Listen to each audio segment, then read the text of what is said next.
Okay, तो हमने work done तो फाइंड आउट कर लिया है। अब इसके बाद नेक्स्ट स्टेप में हमें क्या काम करना है। सो वी नो दैट हमारे पास जो वर्क का फॉर्मूला निकल के आ रहा है कि भाई कितना वर्क डन करना पड़ा आपको, तो वो करना पड़ा आपको capital G capital M small M over R, इतना वर्क डन आपको करना पड़ा। इसको आपने इक्वेशन वन माना, ठीक है। तो मैं अगर आपसे ये कहता हूं देन अकॉर्डिंग टू, या मैं सीधा अगर आपसे ये पूछूं कि kinetic energy of the satellite, ठीक है, आपने वर्क तो किया, तो ए से क्यू तक जब आपने वर्क किया तो ये सारा वर्क किसमें कन्वर्ट हुआ, काइनेटिक एनर्जी में। क्योंकि विदाउट वर्क मोशन नहीं होता, और अगर मोशन हुआ है तो काइनेटिक एनर्जी में वर्क ट्रांसफॉर्म हुआ है। तो इसका मतलब ये हो गया कि मैं अगर यहाँ पे लिखता हूं that the kinetic energy of a satellite, so that is given by, that is k is equals to half m ve का स्क्वायर, देखिए ve का स्क्वायर, ठीक है, where you can write where ve is escape velocity of satellite, ठीक है, इस satellite की escape velocity होगा। So according to work energy theorem, according to work energy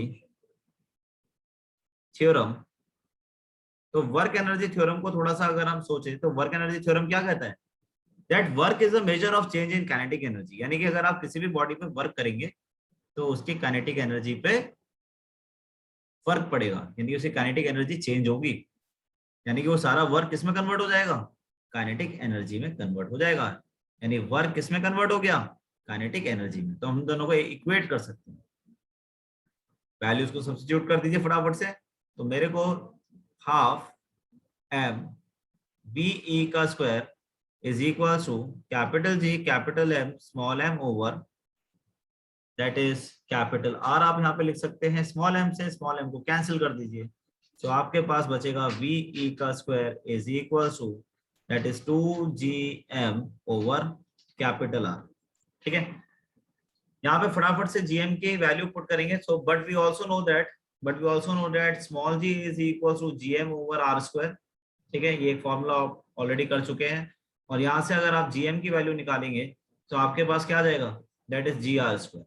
so finally escape velocity का स्क्वायर इज इक्वल टू, आप क्या लिख सकते हैं यहाँ पर, that is 2g r square over r, एक आर से एक r cancel, so finally you can write that ve is equals to under root 2gr, ठीक है।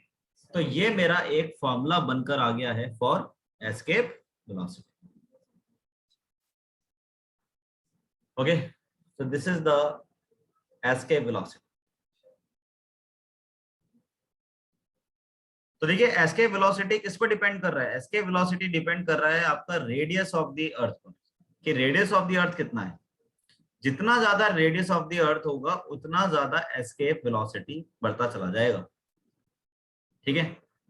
अब जैसे कि अगर हम कहें कि वो प्लैनेट जो साइज में बहुत छोटे हैं, जिनका रेडियस बहुत कम है, वहां एस्केप वेलोसिटी कम होती है। अब मान लीजिए जैसे मून की ही बात कर ले हम, तो मून तो एक artificial satellite, sorry natural satellite है, ठीक है। तो अगर हम बात करते हैं कि मून की, तो मून का मास जो है अर्थ के मास से बहुत कम है, उसका रेडियस बहुत कम है। तो उसकी जो एस्केप वेलोसिटी भी अगर हम देखते हैं तो एस्केप वेलोसिटी भी नियर अबाउट अगर हम देखें तो एस्केप वेलोसिटी ऑन मून, ठीक है, एस्केप वेलोसिटी ऑन मून अगर हम बात करते हैं, so that is given by ये हो जाएगा हमारे पास 2.38 किलोमीटर पर सेकेंड, ठीक है।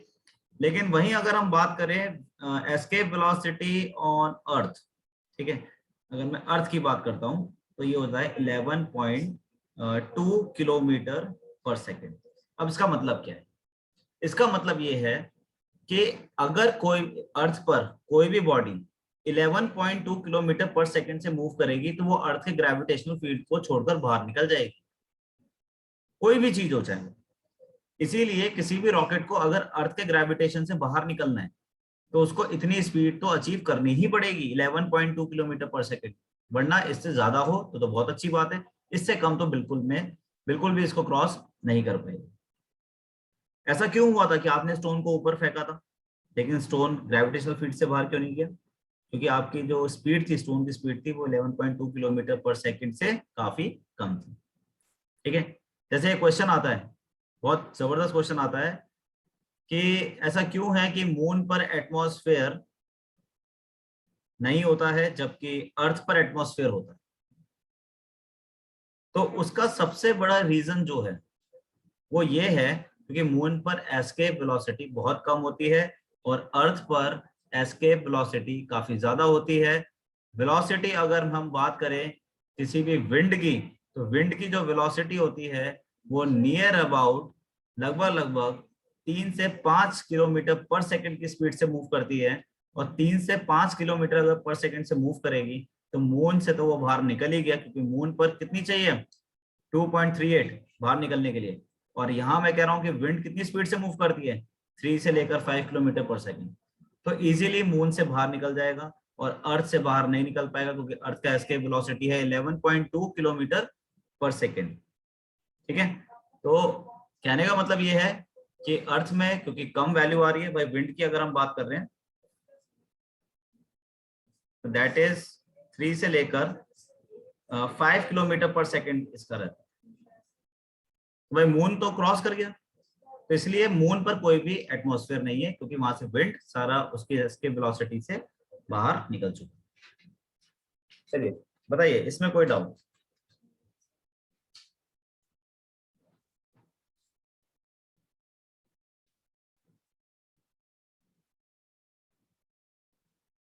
चलिए बताइए, इसमें कोई डाउट?